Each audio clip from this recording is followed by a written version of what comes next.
Hey everyone, this is a tutorial video on how to complete the data entry when you receive a defect notification. So when you first receive this notification email, it will look very similar to this. What this email means is we found some issue in the part delivered where we require a return authorization. Something you may notice is we're asking our suppliers to contain the defect within 24 hours or 1 business day. Give us back an RMA number and complete that form within 48 hours or 2 business days. And then if required, complete the RCCM document and upload it to that form within 5 business days. So those links are provided below, and we'll get to that in just a minute. But I wanted to point out that right now, completing these forms is not being used as a metric in the supplier scorecard. However, it is something we plan to incorporate here in the next few months. And so as you can see, the date listed here in the subject of the email is the start of the timeline for this process. And so we ask that you begin meeting this goal to the best of your ability. At this point, we're ready to start looking through what the process will look like for you. So after glancing over this information, you might realize that you need some additional documentation to be able to contain the defect. So if you need something like pictures or a little more clarity around the defect, the Acuity quality engineer who can provide this to you will be copied on the notification email right here. They will also have their email listed down here in this area. So after the defect has been contained, you should now have most of the information you'll need to complete this form in just a few minutes. I'm going to go ahead and open up the first link so we can begin to take a look at the RMA form that we're asking to have filled out and submitted within 48 hours. All right, so taking a look at this form, the first thing we're going to ask is for today's date. This is just pretty simple. We're going to go ahead and put in the 8th, since today is the 8th. And then moving on to the RMA number, this can be entered in the same format that you would regularly send it to customers. The only thing that we would ask is that you're only entering the number and no additional information in this area. So I'll go ahead and enter that in. Just have a random number. But this is kind of a similar format to what some of your RMA numbers will look like. Again, that kind of varies between suppliers, so this is just an example. It's not a set in stone format. All right, so the next question is going to be the date that containment action is implemented. So say that this form was sent out on Friday, May 5th, and you're now getting around to filling out the RMA form. If you were able to contain the defect either on the 5th or the 7th, this is where you can plug that in.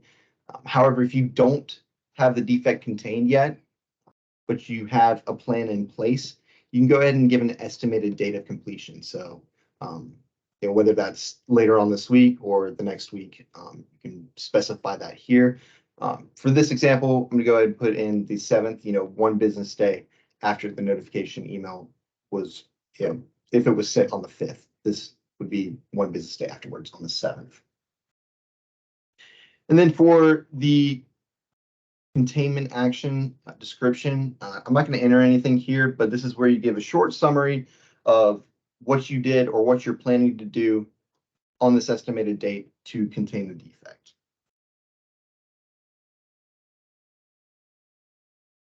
All right. This next choice is where you can notify our team of what you would like us to do with the product or with your product. These 3 options found here are what we've determined is the most common request for suppliers. However, if you have different instructions for the Acuity quality engineer, please use this other category where you can manually enter your request. But for this one, we'll go ahead and just enter this. So moving on to the shipping account number.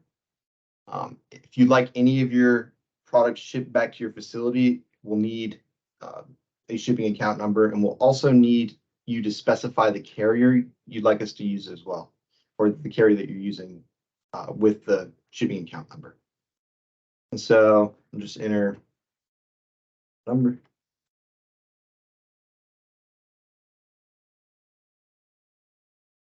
And then we'd also like to have any additional shipping information. So whether that's, your address, contact info, phone number, any or all of the above. If you don't need any of the defective products shipped back, then you can just go ahead and skip these responses. And then so moving on to response number 8, this is where the PO number must be entered. We ask that you use just the PO number supplied in the notification email. This is for our internal record keeping of this data. So you can really just copy and paste the PO number from that notification email.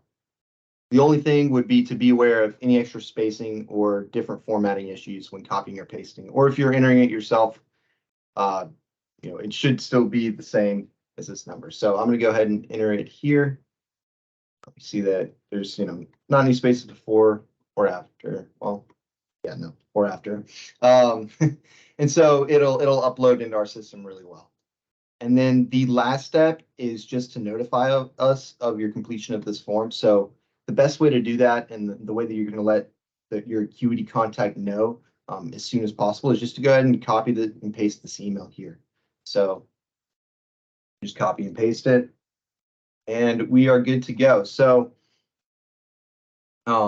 if you completed this entire step and you've checked over this form and everything looks good to go, and then also if down here this says not required, you're done with the process. That's it.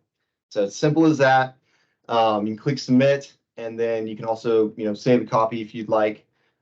But other than that, you're done. If not, if this does say required, like it does here, recommend just, filling this out, submitting it, and then starting soon on the RCCM form and the RCCM document, which will be in another tutorial video. So I want to thank everyone for their participation in this process, and you can find the link to the next video.